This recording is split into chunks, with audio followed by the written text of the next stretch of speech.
Bonjour, donc aujourd'hui on commence la séance numéro 3 du chapitre 9 avec une activité rapide sur le calcul de pourcentage. 5 minutes pour l'effectuer, vous mettez pause sur la vidéo. Donc petit 1, dans une classe de 20 élèves, il y a 5 filles. Quel est le pourcentage de filles? Donc on rappelle que pour calculer une proportion, au numérateur, on va toujours mettre la quantité dont on parle, c'est-à-dire la quantité choisie. Et au dénominateur, on met toujours la quantité totale. Et ensuite, on transformera donc en pourcentage. Donc ici, il s'agit du nombre de filles parmi la classe totale, le nombre d'élèves. Donc c'est-à-dire 5 sur 20. Et ensuite, cette proportion, on la transforme en pourcentage. Donc plusieurs possibilités. Soit on transforme en une fraction sur 100. Donc là, on voit que ça fait 25 sur 100, multipliant par 5 le numérateur et le dénominateur. Et donc, ça fait 25%. Soit on peut déterminer aussi l'écriture décimale de 5 sur 20. Donc 5 sur 20, ça fait 0,25. Et ensuite, on multiplie par 100 pour obtenir donc le pourcentage.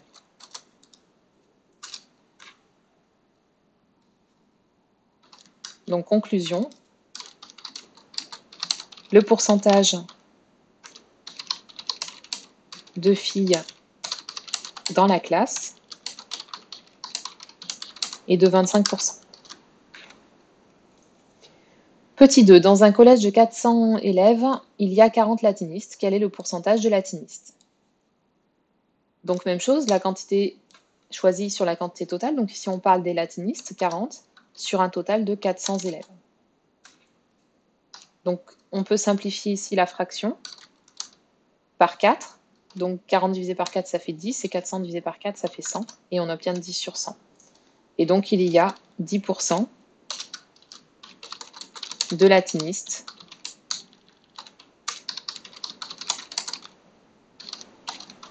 dans le collège.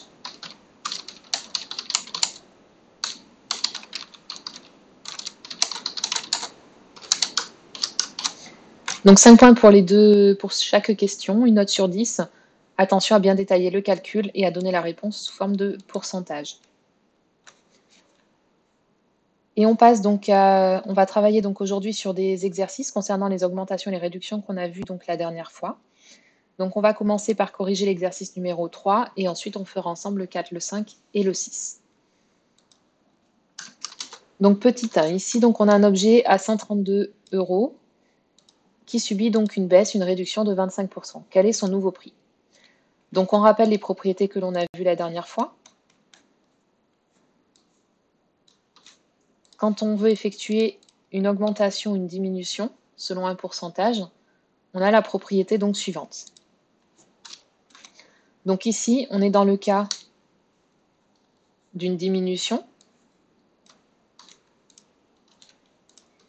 Et donc, on va multiplier la quantité par 1 moins t sur 100.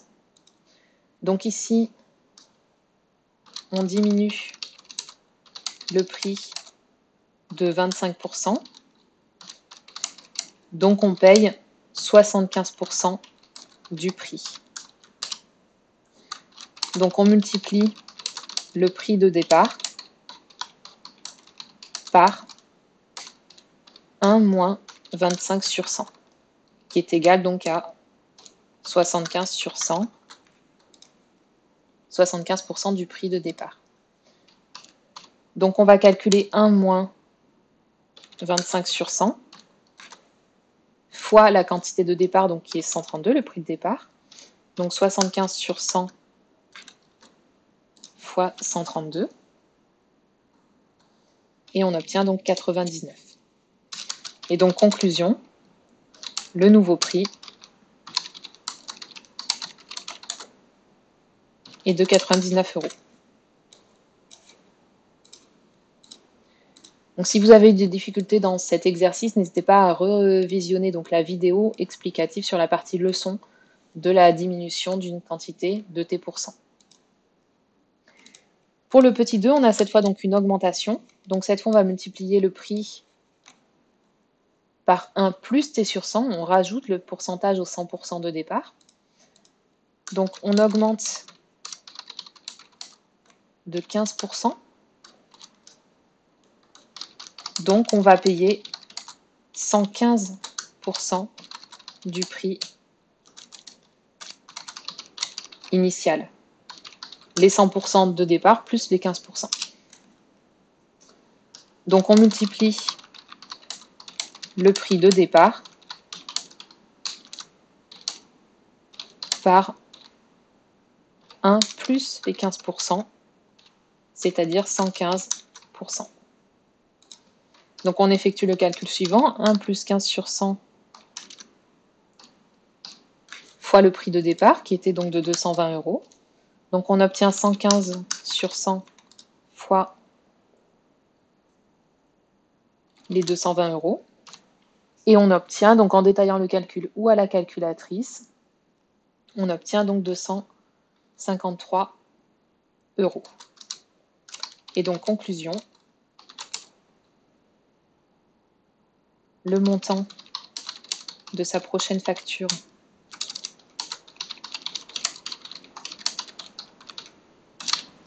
d'électricité sera de 253 €.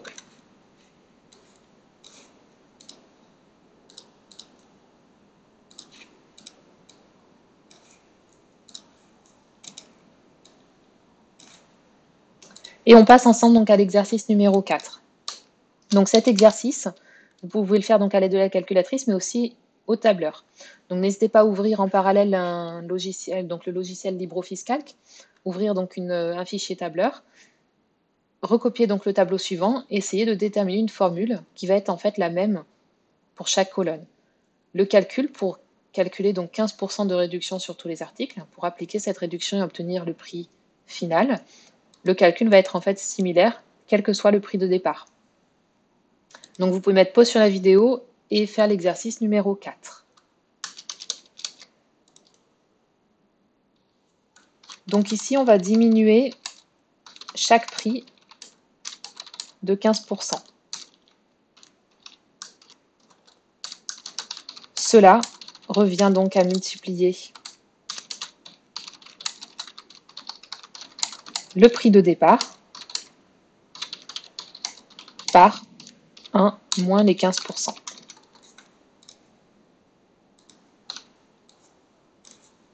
C'est-à-dire, autrement dit, 85% ou 0,85. Donc on peut le détailler ça d'ailleurs. Donc 1 moins 15 sur 100, c'est donc égal à 100 sur 100 moins les 15%. Ça fait donc 85%. Et en écriture décimale, ça donne 0,85. Donc pour calculer le prix final, le prix après réduction, on va faire comme on l'a vu dans les exercices précédents. 1 moins les 15%. Et on va multiplier par le prix initial. Donc on peut faire ça pour chaque prix, mais comme ce calcul est toujours le même, donc quel que soit le prix de départ, on va pouvoir utiliser le tableur pour aller plus vite. Donc là, je vais vous montrer la solution tableur, puis ici, on détaillera donc l'exemple pour la première colonne. Donc sur le tableur, ici, je vais commencer ma formule donc par égal. Je multiplie chaque prix par 0,85 fois le prix initial, ici, qui représente la cellule B1. Je tape sur Entrée, ça me donne le prix après réduction. Et il suffit que je tire ma formule sur la droite pour avoir les prix après réduction selon le prix initial. Ici, j'aurais fait donc 0,85 fois C1. Je prends à chaque fois 85% du prix de départ. Et j'obtiens donc les valeurs suivantes.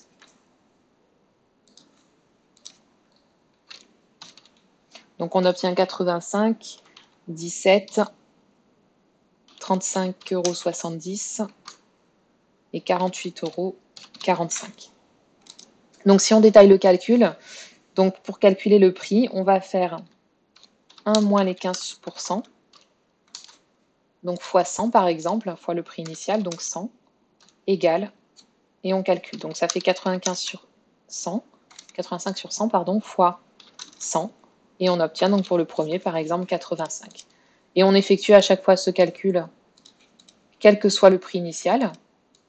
Donc ici, à chaque fois, on multiplie par la quantité de départ, 100, qui se retrouve ici dans cette ligne. Donc on fait ça pour toutes les valeurs et on obtient les résultats suivants.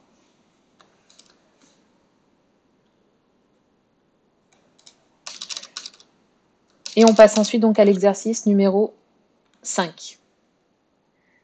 Donc Adam remarque que sa facture a augmenté de 22%. Le montant de sa facture du mois passé était de 78 €. Donc reprenez bien la propriété concernant l'augmentation d'un pourcentage donc pour une quantité. Mettez pause sur la vidéo, essayez de compléter dans un premier temps le tableau à la question 1. Il s'agit donc de marquer les valeurs suivantes. On a deux données ici, les 22% et les 78 €. À partir de là, vous pouvez compléter le tableau, trois cases du tableau, et on va pouvoir calculer la quatrième proportionnelle, puisque les pourcentages représentent des situations de proportionnalité.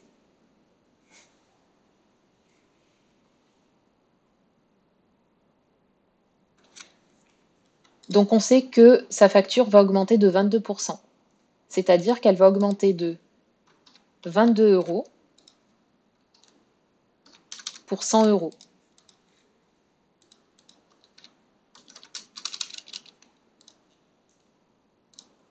Donc ici, on va le noter, cette colonne-là.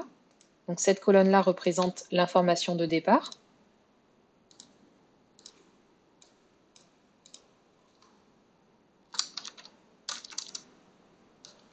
La facture augmente de 22%. Cela signifie qu'elle augmente de 22 € pour 100 €. 22%, ça veut dire 22 pour un total de 100 au départ. Donc 22%, ça signifie 22 € pour 100 €. Et ensuite, on sait que sa facture du mois passé, c'était 78 €. Donc le montant de sa facture, c'est 78 €. De combien va-t-elle augmenter?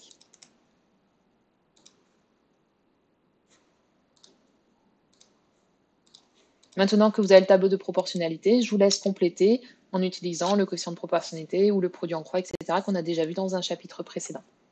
Mettez pause sur la vidéo, essayez de compléter seule la quatrième case.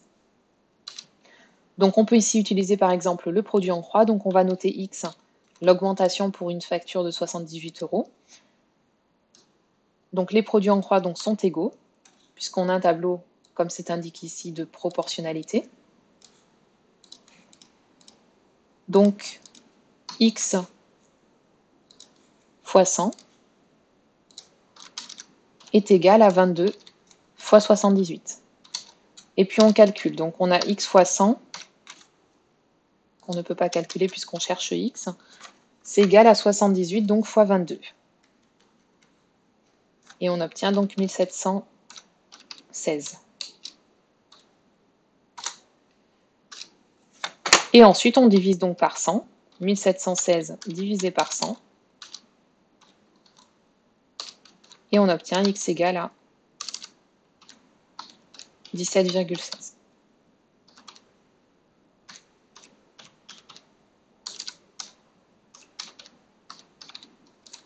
Et donc finalement, sa facture elle va augmenter de 17,16 €. Donc conclusion,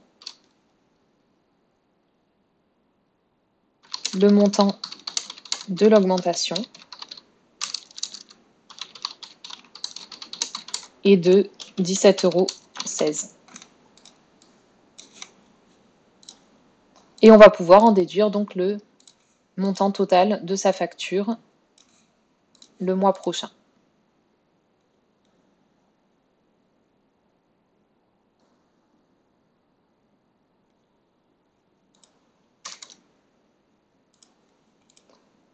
Donc pour en déduire le montant de sa nouvelle facture, donc son ancienne facture, elle s'élevait à 78 €. Puis on rajoute l'augmentation de 17,16 € et on obtient donc 95,16 €. Donc conclusion, le montant de sa nouvelle facture et de 95,16 €. Et on termine donc par l'exercice numéro 6.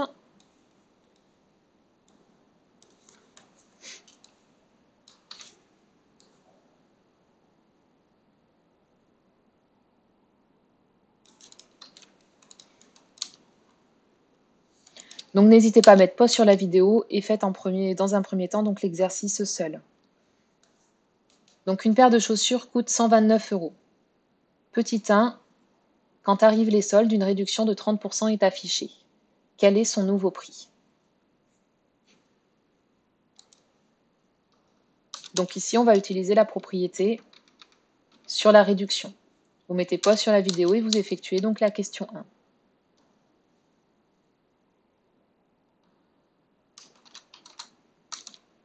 Donc il y a une réduction de 30 %. Donc on multiplie le prix par 1 moins 30 sur 100.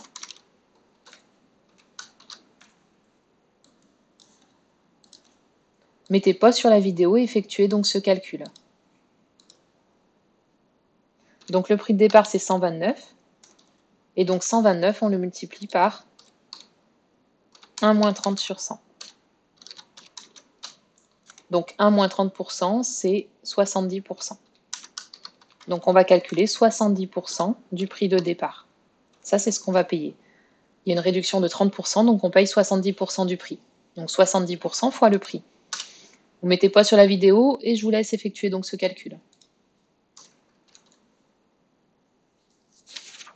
Et on obtient donc 90,30 €.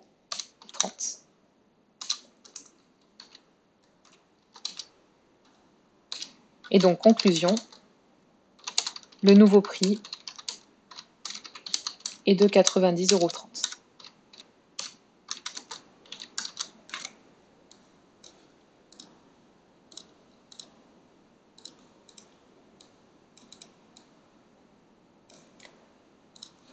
Petit 2, en fin de solde, une réduction de 20 % supplémentaire est affichée sur le nouveau prix.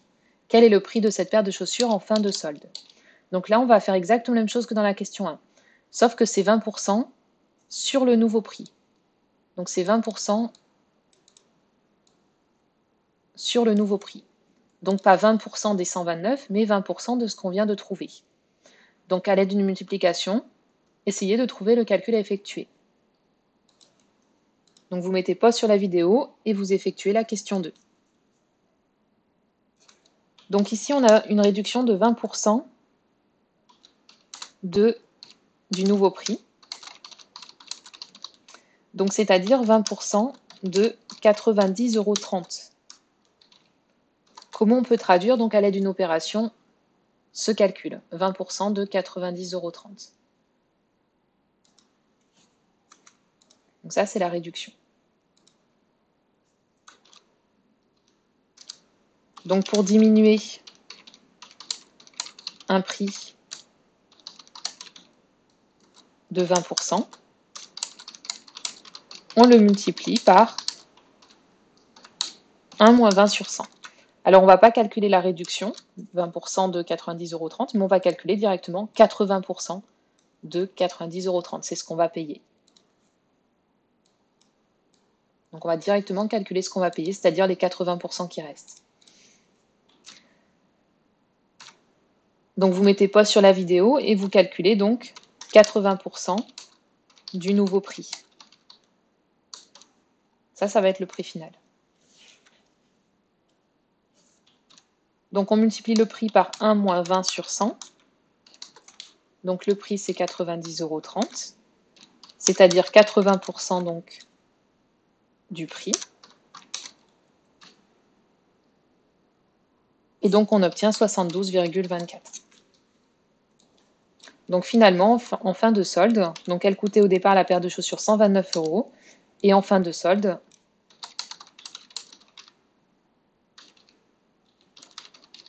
cette paire coûte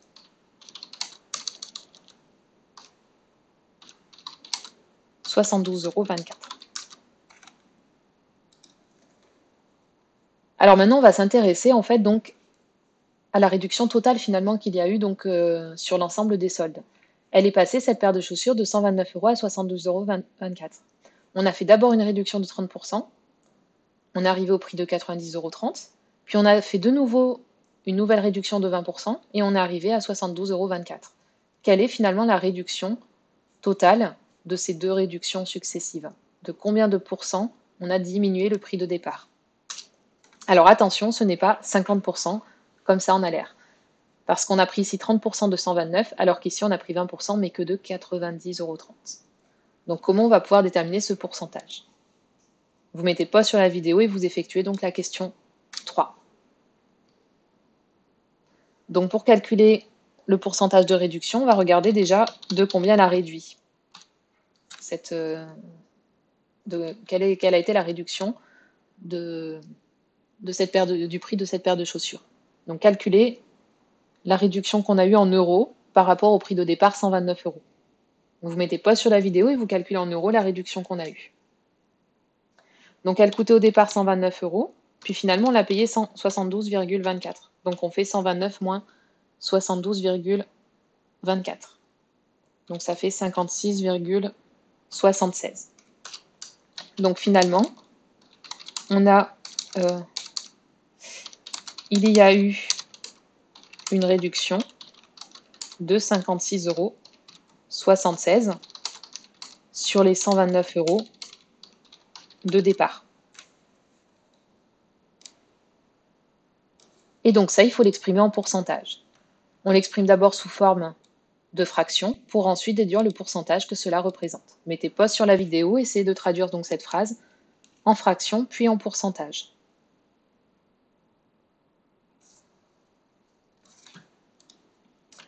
Donc on fait une réduction de 56,76 € sur un total de 129 € au départ.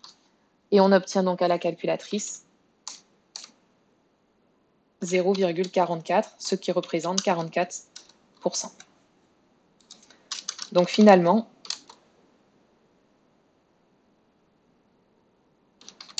il y a eu 44% de réduction pendant les soldes. Alors ce n'est pas étonnant en fait que la réduction elle soit plus petite que 50%. En fait, ça aurait été 50% si on avait pris 30% de 129, puis encore 20% de 129. Dans ce cas-là, on aurait bien eu 50%. Mais là, on a pris 20% de 90,30 € et donc ça représente une plus petite somme d'argent. 20% de 90,30 €, c'est beaucoup plus petit que 20% de 129 €. C'est pour ça qu'au final, on obtient un pourcentage qui est plus petit que la somme des deux pourcentages cumulés.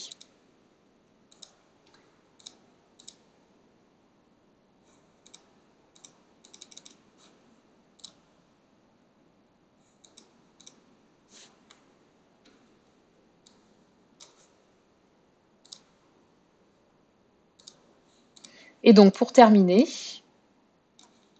donc question 4.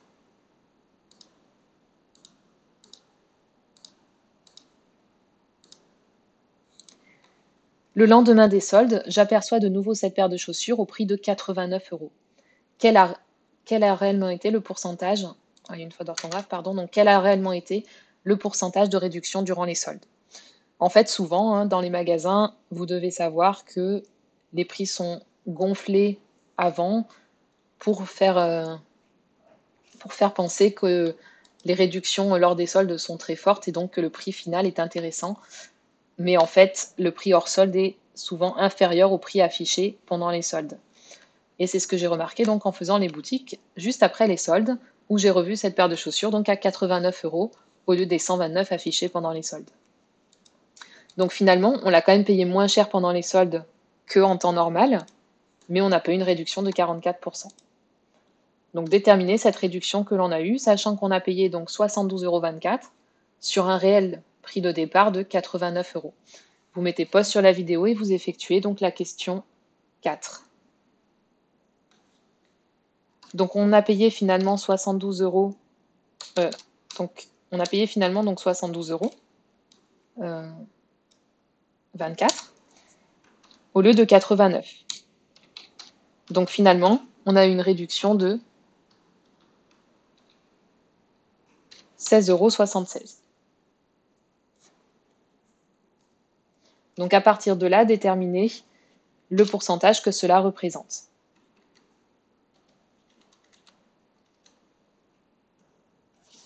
Donc on a payé 16,60 €, on a une réduction pardon, de 16,76 € sur un total de 89 €, ce qui représente finalement environ, donc on obtient une valeur approchée ici, ça représente environ 0,18, c'est-à-dire environ 18%.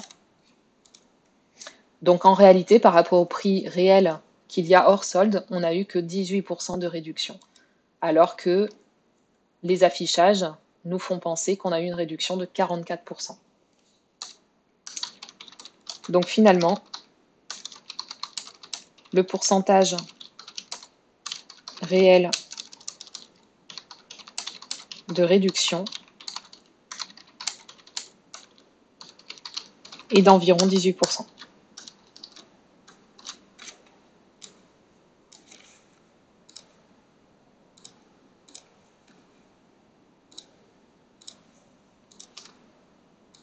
Voilà pour les pourcentages. Donc pour travailler un petit peu donc sur ces pourcentages, vous pouvez regarder aussi en pièce jointe donc une petite vidéo d'une erreur de journaliste qui a été faite au JT justement sur les pourcentages et essayer de chercher l'erreur. Vous pouvez déposer votre réponse sur Pronote.